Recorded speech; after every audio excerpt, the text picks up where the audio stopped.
सरसपुर के अंतिम छोर पर, जहां टूटी फूटी झोंपड़ियों की कतारें थीं, वहीं अर्जुन नाम का एक मजदूर अपनी पत्नी कामिनी और दो मासूम बेटियों मीना और रीना के साथ गरीबी की गहरे साए में जीने को मजबूर था। अर्जुन के पास धन का घमंड नहीं था, पर उसकी ईमानदारी हीरे से भी ज्यादा चमकती थी। वो अपनी नेक नियति के लिए पूरे जिले में जाना जाता था। लोग कहते थे, अर्जुन झूठ नहीं बोल सकता, चाहे उसकी जान ही क्यों न चली जाए। लेकिन इस बार गरीबी और प्रचंड गर्मी ने उनके मनोबल को इतना कम कर दिया था कि वे रोजाना की जरूरतों के लिए भी संघर्ष कर रहे थे। सुनिए जी, मुझे लगता है कि हम अब और नहीं जी पाएंगे। ये गर्मी तो एक तरफ है, पर इस गरीबी ने हमें अंदर तक जलाकर राख कर दिया है। मेरी बेटियां छोटी छोटी कलियां प्यास और भूख से तड़प रही हैं, और मेरे पास घड़े में बस गर्म पानी की कुछ बूंदें बची हैं, जो उन्हें तसल्ली भी नहीं दे पा रही हैं। मैं हर रात जागती हूँ और सोचती हूँ कि हमने ऐसा क्या किया जो हमें हर दिन इतनी मुश्किल से गुजारना पड़ता है। क्या हमें अपनी ईमानदारी की इतनी बड़ी कीमत चुकानी पड़ेगी? क्या ये धर्मनिष्ठा सिर्फ अमीरों के लिए है, जो आराम से बैठकर हमें आदेश दे सके? कामिनी, तुम इतनी निराश मत हो। तुम्हारा ये दर्द मेरे दिल को भी जलाता है, मैं जानता हूँ। मैं सुबह 3 बजे उठ जाता हूँ ताकि बाकी मजदूरों से पहले काम पा सकूं, पर सूखे की वजह से खेतों में काम नहीं मिल रहा है। जो मिलता भी है वो आधे दाम पर मिलता है। लेकिन तुम मुझ पर विश्वास रखो, मैं तुम्हें इस हालत में नहीं छोड़ सकता। हम अपनी ईमानदारी को दांव पर नहीं लगाएंगे। बेईमानी की दौलत से हमें कभी सच्ची खुशी नहीं मिलेगी। हमें हिम्मत रखनी होगी। ऊपर वाला हमारी परीक्षा को जल्द ही खत्म करेगा। धर्म अपना रास्ता खुद बनाता है। भगवान देखता कहाँ है? अगर वो देखता तो क्या हमें इतना ईमानदार होने की सजा देता? ये ईमानदारी, ये धर्मनिष्ठा, ये तो सिर्फ हमारे पेट भरने की दुश्मन बन गई है। काश हम भी बाकी लोगों की तरह थोड़ी चालाक बन पाते। एक दिन मेरी बेटियां इस ईमानदारी के बदले क्या खाएंगी? गांव का सबसे अमीर और सबसे ज्यादा लालची व्यक्ति था धर्मपाल सेठ। उसकी पूरी दौलत बेईमानी, सूदखोरी और धोखे से खड़ी की गई थी। सेठ को हमेशा यही धुन सवार रहती थी कि कैसे लोगों को ठगकर और ज्यादा पैसे कमाए जाएं। उस दिन धर्मपाल सेठ को एक बहुत बड़ा और खास व्यापारिक सौदा निपटाने के लिए पड़ोसी शहर जाना था। उसने अपने पास 100 सबसे कीमती, असली, बिना तराशे हुए हीरो से भरी एक छोटी मखमली पोटली रखी थी। ये पोटली उसकी पूरी जमा पूंजी और सबसे बड़ा राज थी। भीमा, तुम्हें पता है आज का सौदा कितना जरूरी है? इन 100 हीरों को बेचकर मैं शहर में एक और कोठी खरीदूंगा और कई जमीनें खरीदूंगा। मेरी दौलत पूरे राज्य में सबसे ज्यादा होगी। ये पोटली मेरी दौलत है और इसकी सुरक्षा के लिए मैं कुछ भी कर सकता हूँ। इसकी भनक किसी को नहीं लगनी चाहिए। सेठ जी, आप इतनी बड़ी दौलत अकेले क्यों ले जा रहे हैं? इतनी खतरनाक गर्मी है और रास्ते में कुछ भी हो सकता है। मेरी बात मानिए, मुझे या किसी और को सुरक्षा के लिए साथ ले लीजिए। कम से कम 4 आदमी तो साथ होने चाहिए। रास्ता खतरे से भरा है। भीमा, तुम्हें कितनी बार कहा है, ये दौलत मेरी है और इसका राज किसी को पता नहीं चलना चाहिए। मेरी दौलत ही मेरी सुरक्षा है। जाओ, मेरे जाने की तैयारी करो। मुझे एक पल भी देर नहीं होनी चाहिए, क्योंकि देर होने पर बाजार में हीरों का दाम कम हो सकता है। सेठ तेजी से बैलगाड़ी पर सवार होकर निकल जाता है। गांव से बाहर सूखे कुएं के पास, जहां एक बड़ा सा पेड़ था, सेठ धर्मपाल आराम के लिए रुका। सफर के दौरान उसकी हीरो से भरी पोटली कहीं खो गई। भीमा, मेरी पोटली, मेरे 100 हीरे, वो कहाँ गई? अरे, मैं तो लुट गया। ये मेरी सारी जिंदगी की मेहनत थी, मेरे सपने। भीमा, जल्दी वापस चलो। मुझे लगता है वो उसी सूखे कुएं के पास गिरी होगी। जल्दी करो, मेरी जान निकल रही है, मेरी दौलत चली गई। सेठ जी, आप घबराइए मत, मैं अभी जाता हूँ। भगवान पर भरोसा रखिए, सब ठीक हो जाएगा। सेठ ने तुरंत गांव में घोषणा करवाने का फैसला किया। उसका डर अब गुस्से, निराशा और चालाकी में बदल गया था। उसने सोचा, इस मौके को भी पैसे कमाने का जरिया बनाया जाए। जाओ अभी इसी वक्त पूरे गांव में मुनादी करो। कहो कि जो भी मेरी पोटली लौटाएगा उसे 40 स्वर्ण मुद्राएं का इनाम दिया जाएगा। हाँ, 40 स्वर्ण मुद्राएं। ये इनाम उसकी 7 पुश्तों को गरीबी से बाहर निकाल देगा। जल्दी करो, मेरे पास समय नहीं है। ढोल जोर से पीटना। सुनो सुनो सुनो सरसपुर के लोगों, सेठ धर्मपाल की 100 कीमती हीरो से भरी पोटली खो गई है। जो भी इसे लौटाएगा उसे 40 स्वर्ण मुद्राएं मिलेंगी। ये मौका बार बार नहीं आता, अपनी किस्मत को आजमाओ। 40 स्वर्ण मुद्राएं?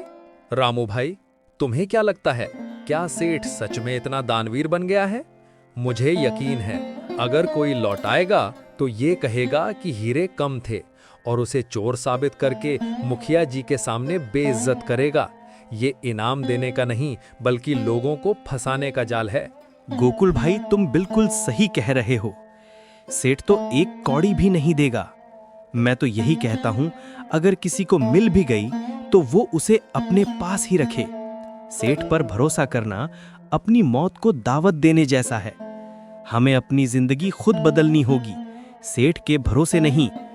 ईमानदारी और गरीबी का साथ तो बहुत पुराना है।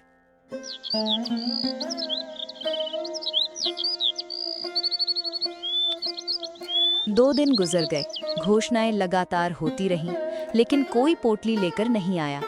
गांव वालों की बेरुखी देखकर धर्मपाल सेठ का धैर्य अब पूरी तरह से टूट चुका था।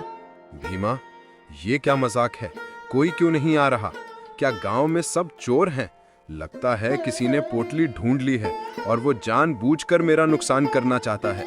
मेरी जातों की नींद हराम हो गई है, मेरा सौदा टूट जाएगा। सेठ जी, माफ करना, पर गांव वालों को आपकी घोषणा पर बिल्कुल विश्वास नहीं हो रहा है। वे जानते हैं कि आप कभी इतना बड़ा इनाम नहीं दे सकते। आपका नाम बेईमानों में गिना जाता है सेठ जी। तो चलो उनके शक को पक्का करते हैं। जाओ, इस बार इनाम कम कर दो। हाँ, कहो इनाम 15 स्वर्ण मुद्राएं हैं। और हाँ, ये भी जोड़ देना कि मेरी पोटली में सिर्फ 70 हीरे थे, 100 नहीं। अगर कोई पोटली लेकर आया तो मैं कहूंगा कि उसने बाकी 30 हीरे चुरा लिए हैं और इनाम के लालच में आया है। वो अपने आप चोर बन जाएगा। सेठ जी, आप ऐसा मत कीजिए।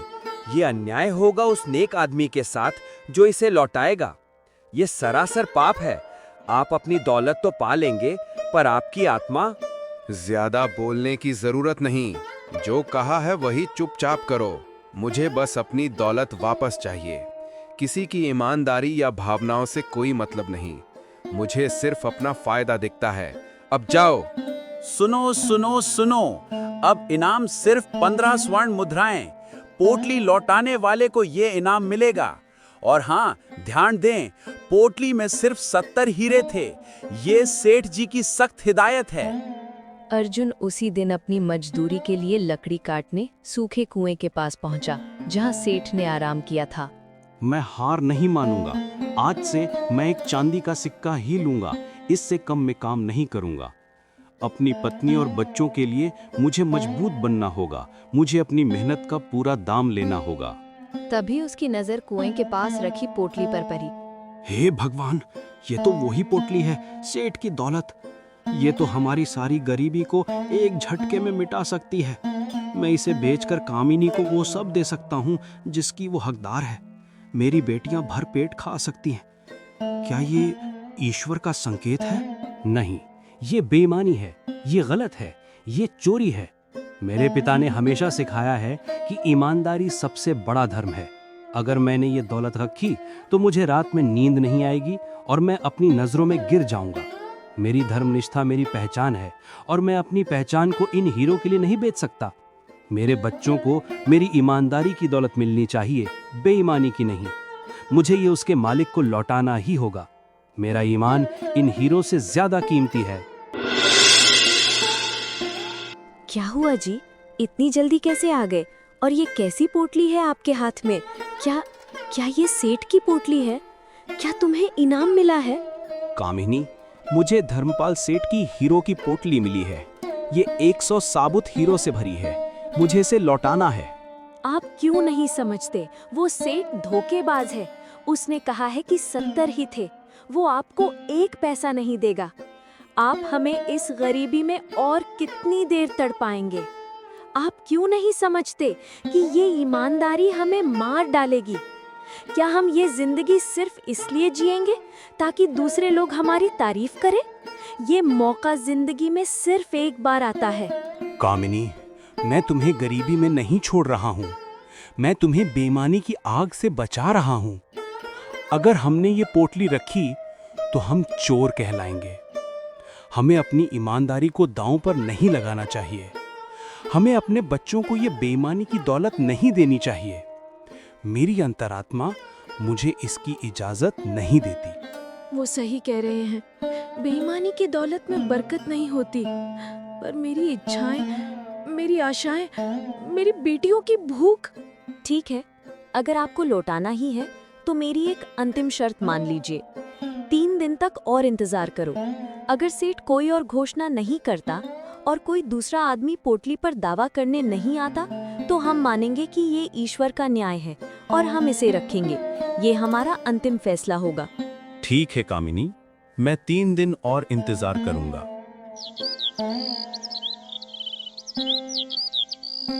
अगले दिन धर्मपाल सेठ ने अपनी अंतिम और सबसे खराब चाल चली। उसका लालच अब पागलपन बन चुका था। वो जानता था कि कोई ईमानदार आदमी ही इसे लौटाएगा और वो उसे फंसाएगा। जाओ, एक आखिरी बार और घोषणा करो और इनाम सिर्फ 5 स्वर्ण मुद्राएं हैं। कहो कि पोटली में केवल 50 टूटे हुए हीरे थे। अगर किसी ने लाया तो मैं उसे अपनी झूठी कहानी से फंसा दूंगा। कोई बेईमान आदमी 50 टूटे हीरे नहीं लौटाएगा। सुनो सुनो सुनो, ये आखिरी मौका है। अब सेठ ने इनाम सिर्फ 5 स्वर्ण मुद्राएं कर दी है। पोटली में केवल 50 टूटे हुए हीरे थे। अर्जुन ने ये तीसरी घोषणा सुन ली। वो समझ गया कि सेठ उसे फंसा रहा है और उसके ईमान को चुनौती दे रहा है। बस अब और नहीं। सेठ झूठ पर झूठ बोल रहा है। वो मेरी ईमानदारी को आजमा रहा है। मैं अभी जाकर पोटली लौटाता हूँ। जाइए, मैं आपके साथ हूँ। मुझे आप पर गर्व है। उसी समय कामिनी की सहेली रेशमा और पड़ोसी गोकुल उनके घर आए। कामिनी, मैंने सुना सेठ फिर झूठ बोल रहा है। वो तुम्हें फंसाएगा। तुम अर्जुन भाई को रोको। अर्जुन भाई, तुम पागल हो गए हो। इतना बड़ा मौका हाथ से जाने दे रहे हो। सेठ ने तुम्हें चोर कहा, उसे सजा मिलनी चाहिए। ये पोटली तुम्हारी है, तुम क्यों इतना सीधा बनते हो? गोकुल भाई, रेशमा बहन, आप सब सही कह रहे हैं, पर मेरी धर्मनिष्ठा मुझे ऐसा करने की इजाजत नहीं देती। सेठ को सजा देना मुखिया जी का काम है, मेरा नहीं। अगर मैं ये पोटली रखता हूं तो मैं भी सेठ जैसा लालची बन जाऊंगा। मेरी ईमानदारी ही मेरी पहचान है। अर्जुन पोटली लेकर धर्मपाल सेठ के घर पहुंचा। सेठ जी, ये रही आपकी हीरो की पोटली। पर इसमें तो सिर्फ 50 टूटे हुए हीरे हैं। मेरी पोटली में 100 साबुत हीरे थे।